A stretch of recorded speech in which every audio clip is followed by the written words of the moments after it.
I really look forward to this. So,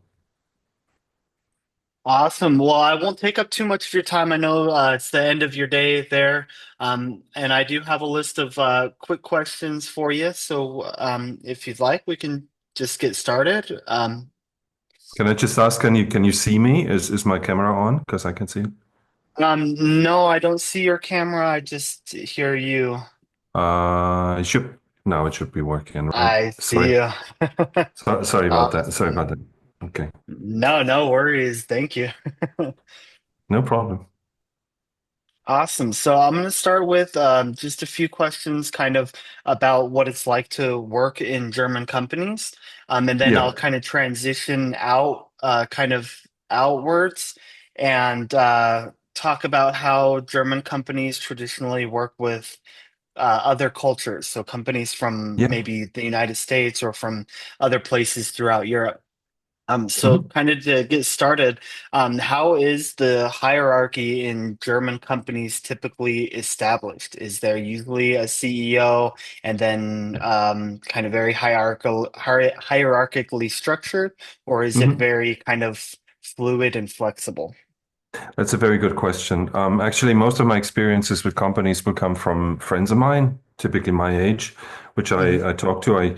I've known for a long time. I think that companies as such are very diverse in Germany. So the typical German company would be a rather small company. You would have a mid-size, like 20 people. And then obviously it goes up to like BMW or SAP, where you have tens of thousands of people. And then you have obviously the very small companies where you would have an owner and three or four others. Um, I think what is mostly seen as a typical German company would be a company with about 20 people. And a friend of mine started one.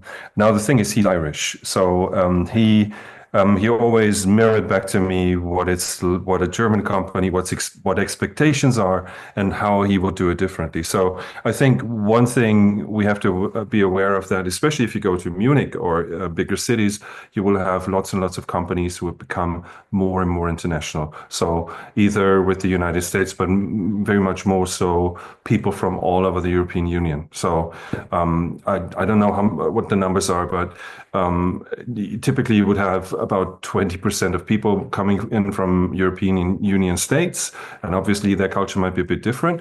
Then again, the German, what would you call it? The German way of doing things in business has been very predominant, but has been questioned recently. So excuse me, what does it mean? I think in a company, you would typically have CEOs, you would have a very strict hierarchy that is reflected in the payment and in the hiring. And it is very important if those people working in those hierarchies are a bit older, I would say close to 40, it is very important that those hierarchies are met and are kept and are respected. That's what I really think. And if you move into a company like a traditional company, you would know very well what to say, who to speak to, what your place is, and how you would talk to them. I would call it a hierarchy, yes.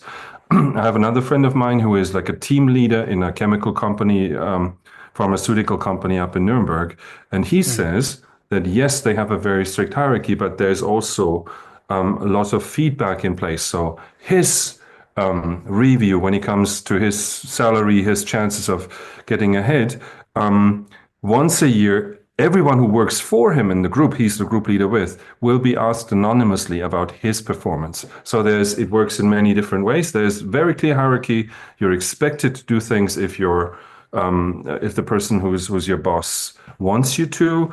And in the past, I think that has also kind of stopped development a little bit and makes it a bit slow to move and change.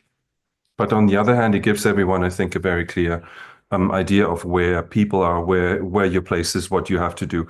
Very clearly structured groups, very clearly structured things you have to do, responsibilities, and so on. So very clear hierarchies come with very clear responsibilities. That is not to say that your boss might make you responsible for a mistake you make, but it's very clear that those Gruppenleiter, the group leaders, are basically responsible for the results. So they take a lot of the responsibility.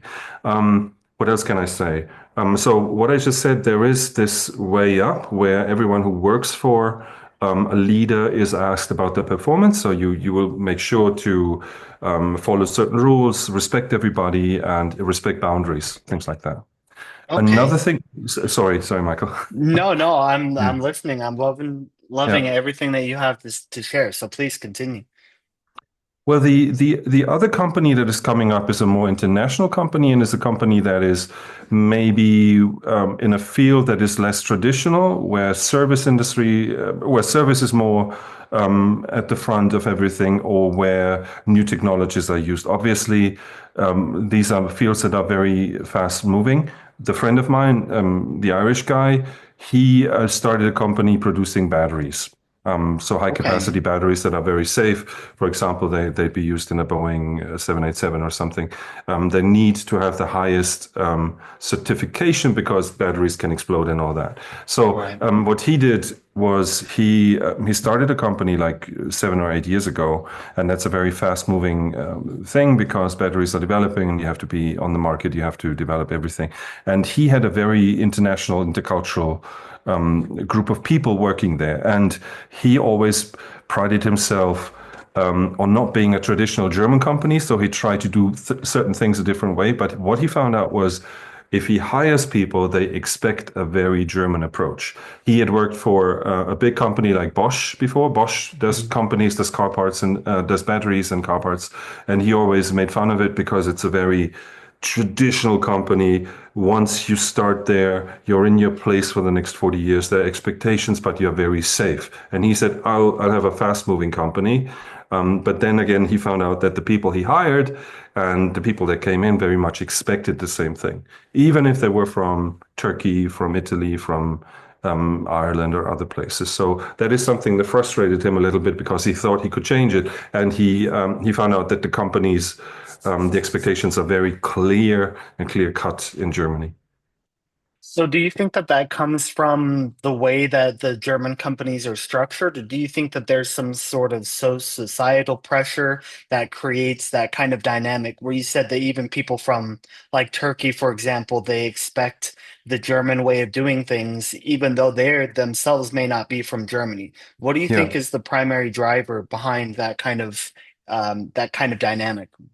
that's a good point. I think one reason why people expect this is because it has worked very well for a long time. It provides safety, structure, and it provides a reliability for in your workplace. You have you earn good money. You have a safe and secure job. You can trust on being promoted. You have very clear things that you have to do, and nobody will surprise you with you're being cut tomorrow. I mean, that's famously the big companies like Volkswagen now is in big trouble, but and I think they had to cut like 20% or 30% of everything, and they Wow. managed to do this without too many people losing their jobs. So they are just retiring people, and they're reducing the numbers. So this is one of the reasons why many people find it, especially if you're not the boss of the company, they find it something that they want, a company that is very clear on what they want and very reliable. The other thing is that people, especially highly qualified people that come to Germany, I think come to Germany for not necessarily to do everything in a very different way, but because they somehow like the system, whether they know it 100%. Another interesting thing, the friend of mine I talked about with the company, he moved to Germany in 2020. If you met him, he would be very Irish, very Irish in tradition and everything. But then when I asked him why wouldn't you go back to Ireland, he said, oh, it wouldn't work because I'm very German and he's more German than everyone else. I think that is true for many immigrants, even in America. People that come to America, they embrace the way of life and they embrace the way it is and they want to further it. They don't want to destroy it. Look at Elon Musk, look at Peter Thiel and all the other high flyers. I think they have embraced the American way of doing things, and that's one of the reasons why they went there. And I think the same is true for many people from Turkey, from Eastern Europe, from Romania when they come to Germany. So they want to add what they have, the values that they have, but they are not in the business of destroying everything that's been successful in their eyes for a long time. And again, I think, Michael, you have to make a difference here. Small companies, medium-sized companies, and huge companies. Huge companies like Siemens, they've been very international in many ways. I don't think that's very different from most other companies in the world. That's a really great point. And you brought up another good point about Elon Musk kind of Mhm. integrating within the American culture. So I guess with that being said, is there roles or titles or positions that have a certain level of prestige within the German culture? Or is it kind Mhm. of like you just kind of do what you do and you do what you do really well and you do it for the 40 years. And if you move up, you move up. That's great. If not, Mhm. that's great too. We are still in a business context, right? In company. Yeah. Yes. Hmm. Well, one thing that I can take as an example here, and I wonder if you remember, but when you were over here, I think we went to Udu for a day, which is Yes. Hmm. it's by now I think they have about 500 to 1,000 employees, and it's a Wow. pretty well-sized company. They have a product that is very sought after, so very successful. In this company, I think what most people would regard as the highest position is prokurist. Is like you call it prokurist is the person who can sign off for the company. So your signature makes decisions for the company. Might not be the owner, Okay. but it's the highest manager, you could say.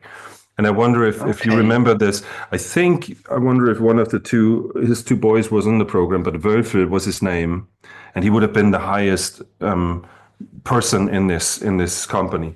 What other people might want to do is like a group leader. I mean, the ideas of work groups is I would say is rather new, like 20 or 30 years. That's a modern way of working. Before that, you would have an Abteilungsleiter, so a boss of a certain area, like I don't know, design or sales. So you'd have the boss of that. I think most companies would use the same names now that everyone uses, like CEO, COO, whatever it is. So they have adapted to that. I'm not sure if it really means the same in all different countries, but that's the system that has been introduced to make it easier for international people to come in. Yeah. Oh, that makes a lot of sense. Hmm. Now kind of shifting a little bit away from, I guess, that kind of dynamic and moving towards how the interplay between leaders and their subordinates. How does that relationship look like? You said that the hierarchy can be Yeah. very strict. So if Yes. somebody were to go, like, say you were my boss and I were to go Hmm. to you with a problem that I'm having, what would that dynamic look like? Would it be more of a mentorship kind of dynamic, or would it be more of like, you need to figure this out kind of a dynamic? Hmm. Yeah, that's a tricky question because I think maybe that's because of my age. I'm 50 now, and I'm like moving, along in my work career. And I can speak from my own experience. I'm like the head of English, so I have about 25 people that I'm responsible for. Obviously, that's not a company; that's a public service sector. But Sure. I think it has to do a lot with generations. I think what many people find to take on responsibilities in Germany, and I think all across the world, maybe not so much in America. My impression is that the hierarchies are not as strict or as God-given, one might say. But over here, it has been a big shift between like 30 years ago, where if you had an idea as a young person and you went to a manager, a young employee, they would just laugh in your face and say, "Oh, that never works. You don't have the Wow. experience. You don't have." So the hierarchy would be very clear, even to the point where your opinion would only be valued to a certain point, right? It just Okay. takes you to a certain point, but that obviously has changed for many reasons.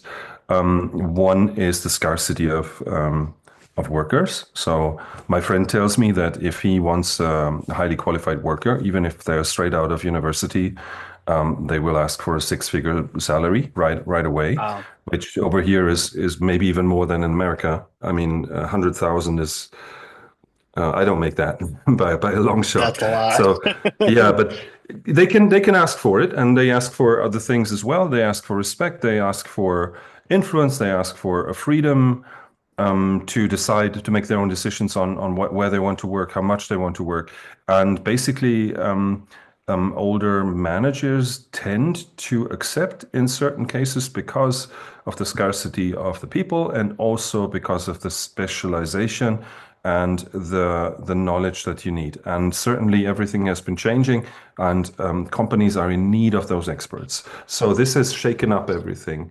Earlier, I would say until 15, 20 years ago, the generations would take their place more willingly, and they would say, okay, for the next 10 years, I'm just doing my work. I want to excel in what I'm doing. And then at a point in the future, they will see that, they will give me a job, and I will move up in the ranks and people will show me respect. So I think this is the traditional system, but I think that has changed a lot. And I feel, I mean, there's obviously, and you see that too on social media, all the characterizations of generations. I don't think that's true all the time.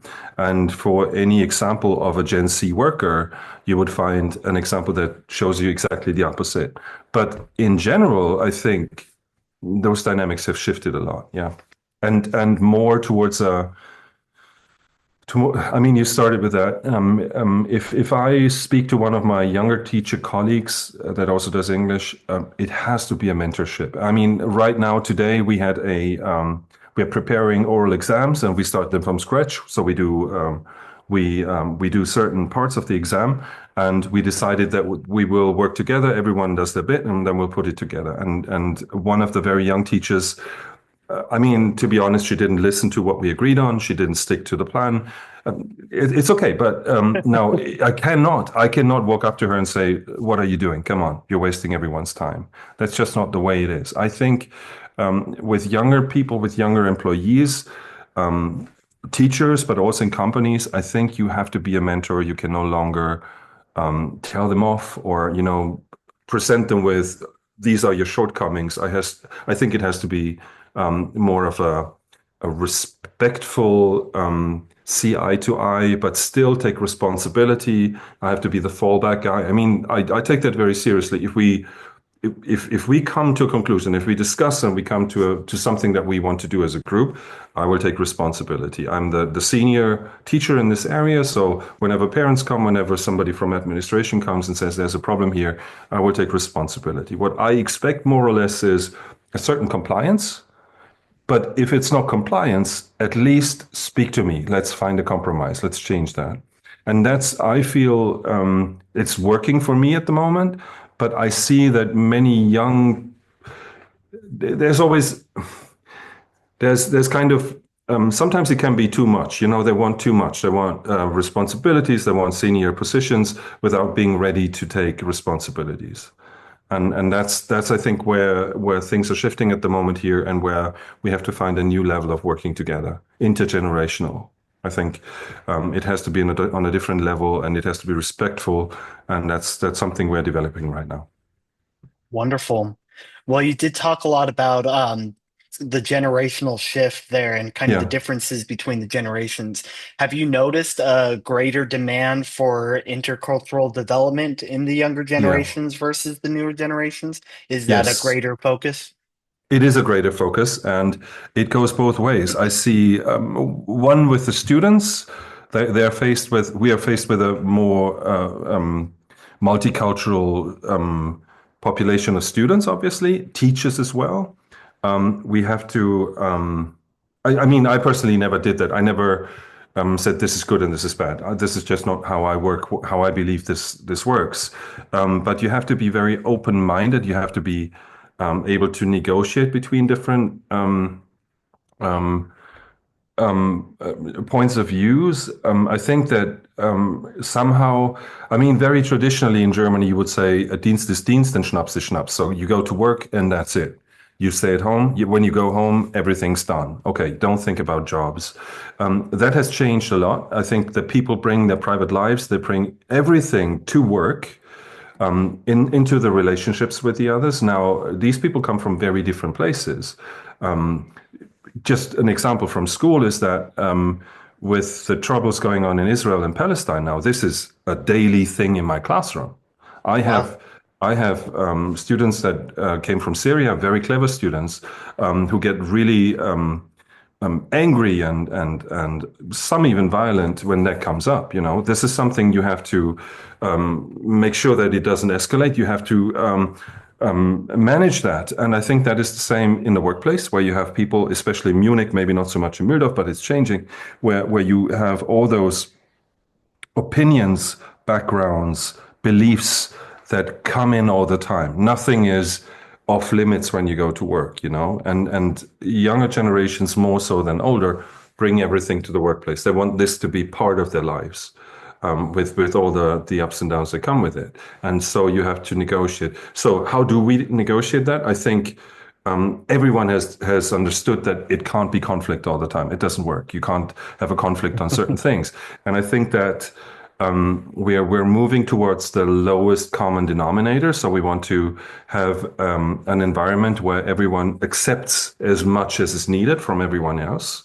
But then the question is, where do you stop? You still have to have some values. You have to have you have to stand up for women's rights, for example, or for, I don't know, I already said equality, but all those things that we want to stand up for, like in the Constitution, human rights and whatever comes with it. So you have to always have to question yourself, what do I accept? Will I accept a student stand up in my classroom and say death to Israel? Would I accept that? I wouldn't, right? But Right.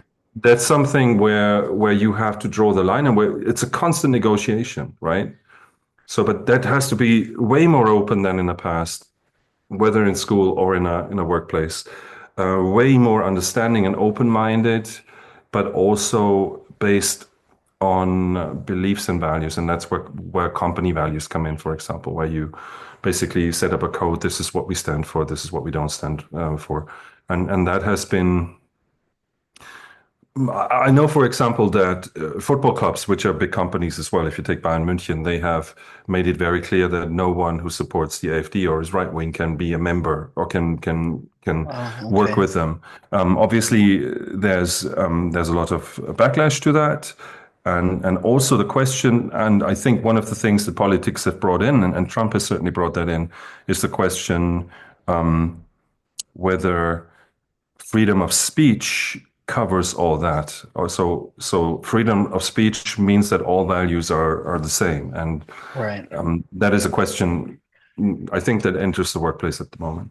Yeah, That's a good point. And especially now, like with Trump coming into office, a lot of these programs, the diversity, equity, and inclusion programs, a lot of yeah, those are taking a back seat now. A lot of companies are yeah, shifting language away from equality and more towards performance instead. Um, yeah.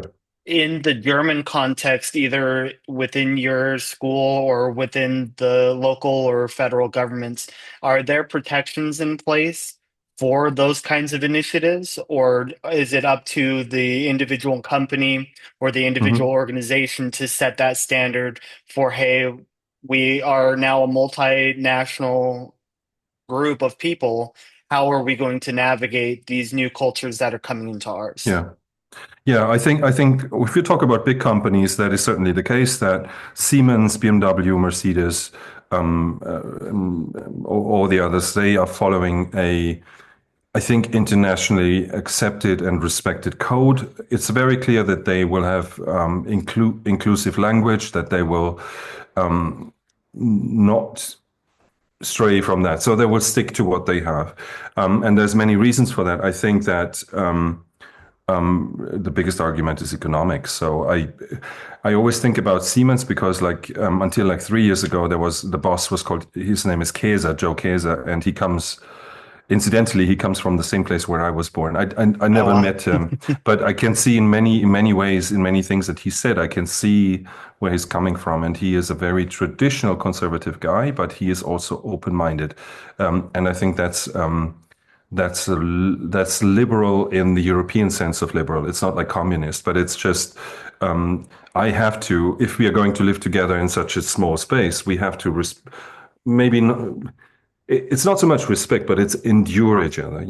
Whatever Right. whatever my neighbor does, I can't get mad at that all the time because it's going to affect me very negatively. So I have to have a certain feeling of, okay, you do what you like, and I won't be bothered by it. It's your thing. Do what you have to do, and I think that is like the normal thing. What they have stopped doing is pushing this narrative forwards, ever more inclusive. I can think of American companies who've lost a lot of money. If I think about Budweiser or others, I don't think that's possible here because companies stay out of it. They're way more cautious when it comes to that. They will not take any risks, but there is a common understanding, I would say.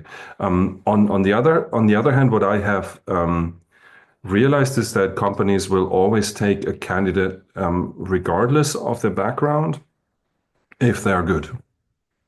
So this is it's open for everyone. And what I can say, I mean, I follow the American school system a little bit, and what I always find very appalling is that you can always tell that in school, for example, that an ethnic group, has a certain percentage of what they can reach compared to others. So typically, what I don't know, Asians would do much better than Hispanics and so on. And I think that is a problem. And I think I don't know the statistics about German schools, but what I can tell you is that some of my best students weren't born here, but were born in Syria and have done really well. And that is something that has come in the last 10 years. So what I hope is true, and I like to believe, is that Germany being short of having their own children, has become very open to foreigners that come in and want to find their place. There is obviously, like in every country now, a movement that anyone who comes in and uses some money and just wants to live off our hard work, there's this development as well. But when you look beyond this populism, you can see that there's a ever-growing percentage of people that have a background that isn't solely German or isn't from this area, that are very well accepted and very well respected and have their open doors for all the jobs. So that's what I want to believe. But on the other hand, maybe we're just not good enough at looking at the numbers and finding out our own biases. Maybe that's because we haven't had that for such a long time. I think that might be the case. That makes sense. Yeah, there is kind of an inherent racial expectation that there is a division about, like you mentioned, in American culture, Asians are typically expected to do better than Yeah. their other ethnic peers because there's some sort of I don't know, stereotyping behind it that goes into why we have that perception of those people. Um, so kind of wrapping everything up, then what is some of, or what are some of the most significant challenges that you can see, either now or in the immediate future, that prevents effective communication between either leaders and their followers or leaders and the groups of people that are coming in from outside of Germany? Mhm. Um, Number one, I think it's different expectations. So people who um, work in the same workplace for the same company might, and that's maybe a difference from the past, might have different expectations on as to what their job is, what's expected of them, how much they want to put into, and what they want to get out of. That's something that has been going into different directions, I would say. Also, when it comes to my loyalty towards the company, I mean, if you're talking about Munich, I talked about the battery company or Hmm. pharmaceutical companies. It's very clear. My friend tells me that typically you don't stay longer than 3 years with the company. If you stay longer, you're a loser. You're burnt for other companies. That's why he made fun of the Bosch people who stay with Bosch for 20 years. They might be experts in their field, Wow. but you cannot use them for other companies. So it's all project based with those new companies. And on the other hand, if I look at the companies here, they can't be project based. They are like very often family businesses. There's so many families, people relying on that. So they can't be that fast moving. I always felt like in America, where I saw a statistic where people on average move to a different place every 7 years, not just house, but a different place. And some stay forever, but some move every 2 years. But it's a far more open society where you can say, okay, this is my stint here. I'm done here. I'm going someplace else. I'm doing something else. I'm not afraid of changes. Germans, as such, are very afraid of changes. Remember that we don't buy houses, we build houses. So families, Right. they build houses, and they once they do that at the age of 25 or 30, they say, I want to die in this house, you know? And that is a very strange concept, I think, in America, but that also makes you less flexible. And I think the new way of having a company, a fast-moving company, like that is one of the challenges that you have to reconcile that with an expectation that this job is going to be my future for the rest of my life.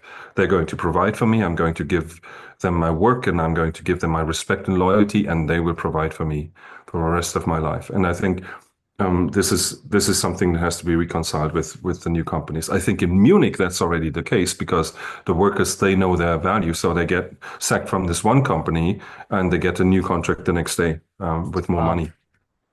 Mhm. But for many companies that is just not the way it works. Also, because if the companies require a certain skill set and experience, I think they can't be that fast moving. There's still many traditional companies here as well.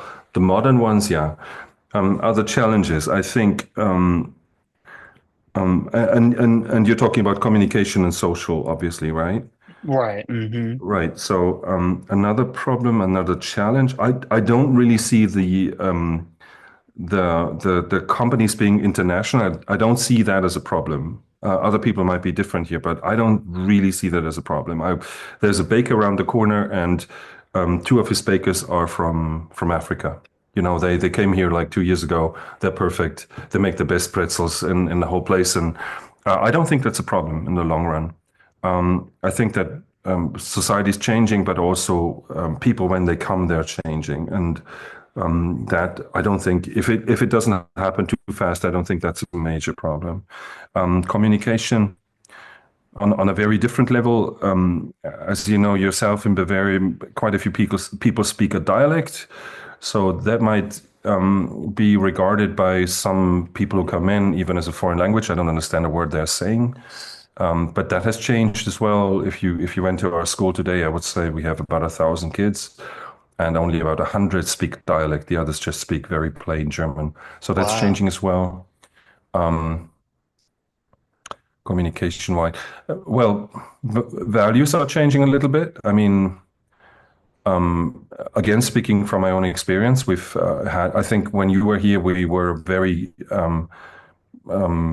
the teachers that worked here, and they probably all had the same sounding last names and were of a very similar background, right? And even then, the student population was very different. We would have had between 20 and 30% of people that don't speak German at home, but that's changing as well. And we have like two teachers now that have Turkish ancestors. We have a Syrian teacher. We have LGBTQ teachers now, and that is, I think, very important because it gives for the people in the workplace, for me certainly, it gives you some space for development. You can understand things that you probably didn't before, but also for in our case, the students in a company situation, the customers, it gives them way more opportunity to identify themselves with the place that they work in, the products that they buy, or the school they go to. So I think one challenge in communication will be that the variety and the multiculturalism, whatever you might call it, can't stop at a certain level. So we started talking about hierarchies. It has to go all the way through. You can't have Sure.